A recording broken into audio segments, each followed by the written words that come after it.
I, 18M, have been dating my girlfriend, 19F, for a little over 2 years. Lately, I've been having doubts about our relationship. What course of action do you recommend?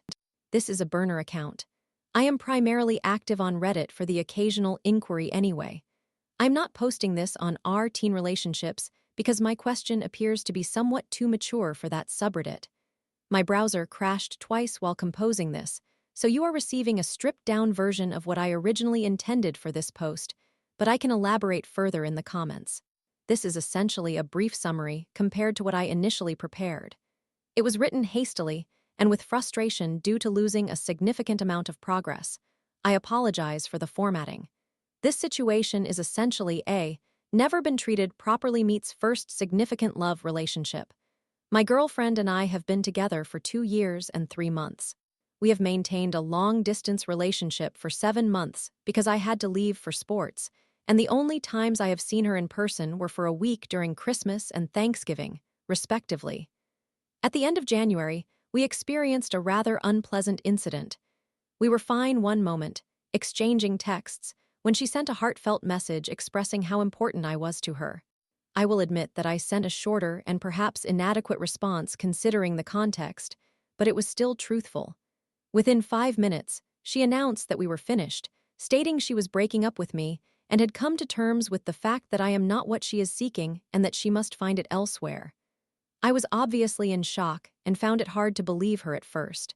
For some necessary background, she has issues with abandonment and depression due to a troubled home life growing up with a narcissistic mother and a string of unreliable stepfathers, as well as dating experiences I would not wish upon anyone. I was her first serious boyfriend. She had only ever been a side piece or objectified before, resulting in significant trauma and abandonment issues that sometimes infiltrated our relationship. For instance, after a few months of dating, she would feel the urge to break up with me over the most trivial matters, attempting to do so out of a deep-seated fear of me ending things first. We discussed these feelings.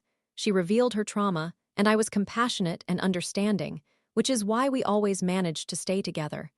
She would frequently return the next day to apologize, and we would move forward as if nothing had happened.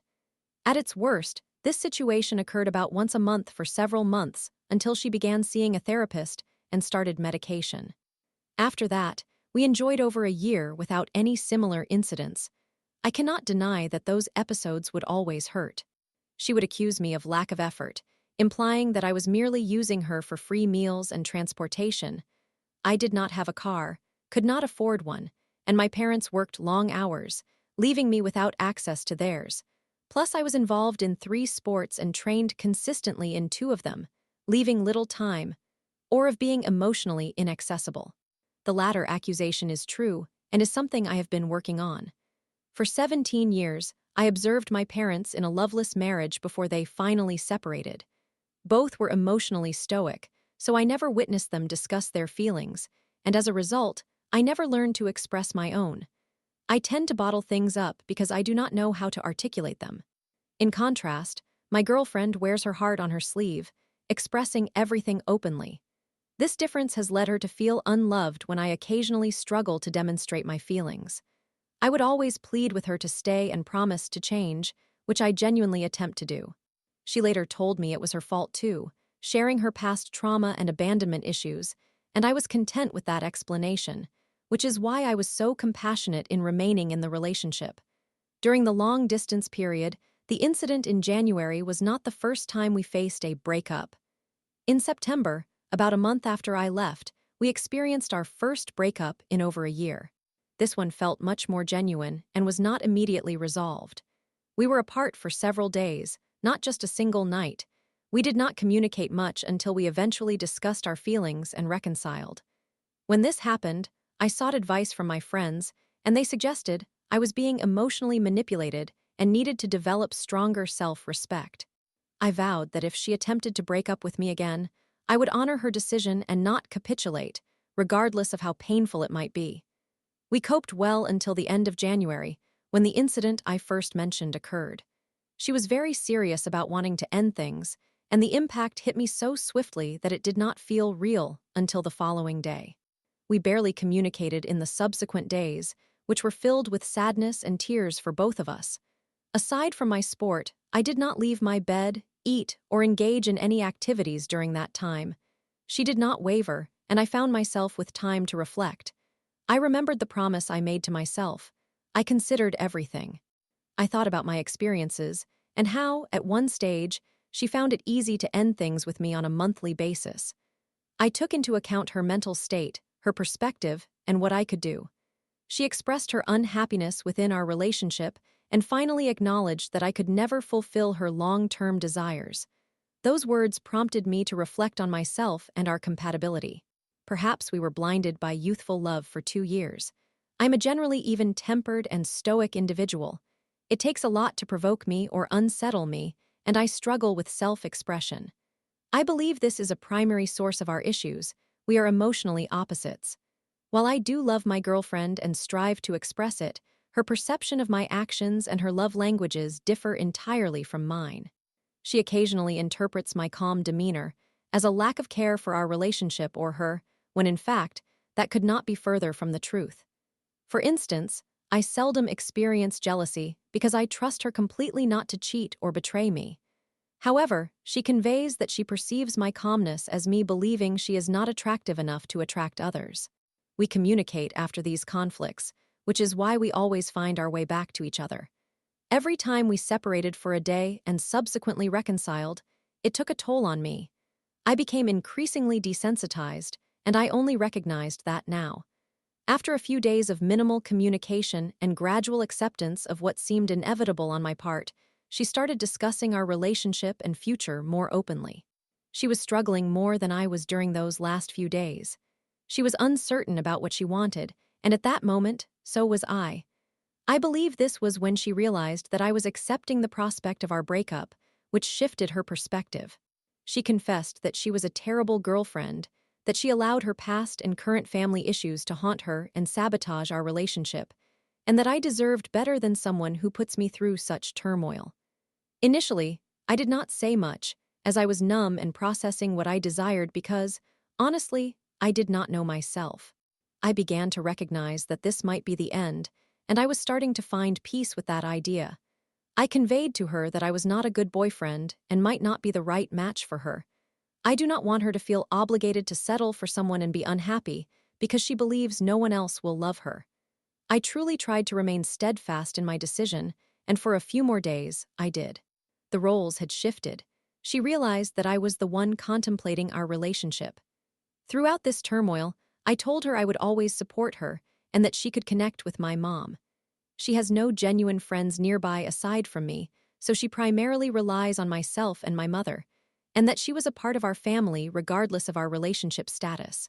My girlfriend often stays at my mother's house for a few nights when her home life becomes difficult, and I did not want her to lose that support just because we were not romantically involved. Of course, I would still be there for her. I harbored no ill feelings. That is what made it challenging to adhere to my decision and respect her desire to break up. I nearly held firm. A few more days passed, and she began sending me pictures of us together, interspersed with nostalgic songs, and that is what affected me. The memories. The thought of having to delete 2 years' worth of photos had not even crossed my mind, and that realization made me feel ill. That night, with tears filling my eyes, I capitulated. In that moment, all I wanted was to hold her. The long-distance aspect had taken a much greater toll on me than I realized. She indicated that the distance was affecting her, and it was affecting me too. We agreed to remain together for the time being, but we would determine our course of action when I returned home. I will be back home to see her in about a month. She mentioned that we should both see therapists, and if this relationship is going to work, I need to focus on self-improvement while she plans to see her therapist again. Gradually, things returned to normal. In recent weeks, I have begun to reflect on us. It is possible that we are not truly compatible for the long term. During our last breakup discussion, she stated that she felt more like my friend than my girlfriend, despite my attempts to demonstrate my love. I do not want her to feel trapped in that kind of situation. Perhaps the distance and time apart have granted me the space I did not realize I needed to contemplate whether we will last long term. That is what happened to my parents. They were separated for about a month due to significant life circumstances and chose to end their relationship during that time. Additionally, we are at different stages in our lives. She is ready to move out and wants me to join her. However, I am not prepared to move out with anyone just yet. This is not a reflection on her. She was displeased when I brought this up. I am uncertain about what I will do next year regarding sports or school. I could end up 1,000 miles away again. My mother and I are relocating, which is about the only certainty I have. She is already discussing engagement and our plans for marriage and children, and I cannot deny that the thought frightens me. She suggests that we could get engaged now and marry later. I am simply not ready for that, which concerns me the most. My intuition tells me no. I have been ignoring this feeling for some time, but over the past week, it has become unavoidable. Deep down, my gut instinct says she is not the one, that I do not want to become engaged to her, and that we are not compatible. The differences in our personalities, her feelings of being unloved, and my tendency to be solitary contribute to this. She is quite clingy and lacks other social connections. She is with me constantly, and at times, I need space from everyone and crave solitude. She cannot grasp this from her perspective. She interprets my need for alone time as a rejection. It is not about a lack of love for her. It is simply how I am wired. I need personal time to unwind. My instinct has been echoing its message lately, particularly in this past week, that I must end this relationship with her, even though I still love her as much as one can love another individual. I believe that things will ultimately improve if I make this decision, despite the initial pain it may cause. I suspect that this recent breakup attempt was my breaking point. It provided clarity on everything. It could also be the distance weighing on me. I will return home in a month and will not make any decisions until then. I just need advice on how to proceed. I possess no relationship experience and find myself in quite a difficult situation. If you have questions or require additional details, please feel free to ask. Again, the original post was significantly more detailed before I lost several hours of work. Any assistance would be appreciated. Story 2. If you don't like it, then leave. Okay, I will. Title was meant to read, then leave. Oops. Cast: Karen, manager, store manager, meat manager, grocery manager. This narrative unfolds around 2 months before I resigned from my position at the grocery store to commence my first year of college. This story contains some exposition, so please be patient with me. I felt a sense of relief when I finally managed to put Karen manager in her place. Gradually, tensions had begun to ease, and for the following months, it was business as usual. The previous store manager had opened another location, resulting in the arrival of a new manager. This individual was notably professional and quite gracious.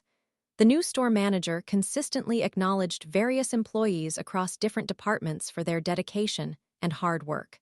This recognition of us lower employees left our Karen manager feeling quite displeased. I began to observe a significant increase in the number of new hires, and as a result, everyone's hours were negatively affected. Later, I discovered that this was because part-time employees could be compensated at lower rates, which was part of their cost-cutting strategy. Such is the life of a retail employee. In preparation for college, I wanted to continue earning money, so I entered Karen manager's office and said, "Hey, Karen manager, I noticed my hours have been reduced, and I wanted to inquire if I could take on some additional shifts." She scoffed at me and replied, "Karen manager, it's a department-wide decision. If you want hours, go to another department. I wouldn't recommend wasting your time, though." I looked at her, puzzled, and asked, "Why not, Karen manager? They only have hardworking employees in those departments. You wouldn't fit in." I was taken aback. I had believed that Karen's bullying antics were finally over, but I quickly realized I was mistaken. I stood there, unsure of how to respond, while Karen manager wore a smug smile on her face. Eventually, I turned around and exited her office. I wasn't certain if Karen manager had already misled the other managers, but I figured I might as well ask them. First, I approached the meat department and explained my situation. I told the manager that our department's hours were being reduced and asked if there was anything I could do to assist them. The meat manager greeted me with a warm smile and said, "Meat manager, I understand how frustrating it can be to have low hours. We currently have someone on vacation for a few weeks, and we've been staying late to wash all the pans and plates for our meats. It's just simple washing and drying. You can wear headphones within reason, and you would earn the same as a starting meat associate. Would you like the job? I was elated and eagerly accepted the offer. The job was just as straightforward as he promised, and I approached it with seriousness. I was determined to demonstrate to the other managers that I was a dedicated and dependable worker. 3 weeks passed without issue. Inevitably, the absent associate returned, and I had to vacate that position. Fortunately, I had spoken with the grocery manager the day prior, and our discussion was somewhat similar. I recounted my situation, and she was understanding. She stated, "Grocery manager, you just need to organize the shelves, restock products on labeled carts, and assist in unloading trucks upon their arrival. Your pay will be that of a starting grocery associate." For clarity, both associate pay scales represented an increase from my previous department. I accepted the offer and promptly assisted the grocery department. Everything went smoothly until the grocery department hired a full-time employee, which necessitated my return to my previous department. I anticipated the usual routine, but I was in for quite a shock. On my first day back, Karen manager summoned me into her office. The conversation unfolded as follows. Karen manager, what on earth do you think you are doing, Op? I informed you that our department's hours were reduced. Me, I understand. You mentioned I could seek work in other departments. You also made some rather unkind remarks, but I hesitate to reiterate them. She glared at me and stated, Karen manager, Op, you are tarnishing our department's reputation. We are trying to minimize costs, and you are consuming hours we simply do not have. I decided to confront this arrogant Karen and replied, Me, I comprehend that you wish to cut costs and have limited hours available. I did not take any extra hours from our department. I accepted your rude suggestion and worked in other departments that were understaffed and had ample hours available. I did nothing wrong. She growled in response and said, Karen manager, listen, Op, it's unfair to others in our department if you get full-time hours while other employees do not. I stood my ground and replied, Me, this strategy of hiring numerous part-time workers is misguided and detrimental to quality full-time employees who require more hours. If you continue hiring all these individuals, there is nothing preventing them from doing exactly what I did. Numerous departments could use additional help. Frustrated with Karen's demeanor, I expressed my thoughts candidly. Karen manager, if you find my management approach so absurd, you can simply leave. Tired of her antics, I smiled and said, Me, okay, I will. I returned my belongings and clocked out. I bid farewell to my friends and drove home. The following day, I was relishing the rare opportunity to sleep in when I received a phone call. It was the new store manager. I answered, Me, hello, store manager. How are you this morning, store manager? I apologize for bothering you, Op, but could you return to the store? I reviewed your termination yesterday, and Karen manager was utterly out of line. I've spoken with the other managers you've worked for, and they all offered glowing feedback regarding your performance. We are quite understaffed and need you back. I smiled. It always feels good to be needed.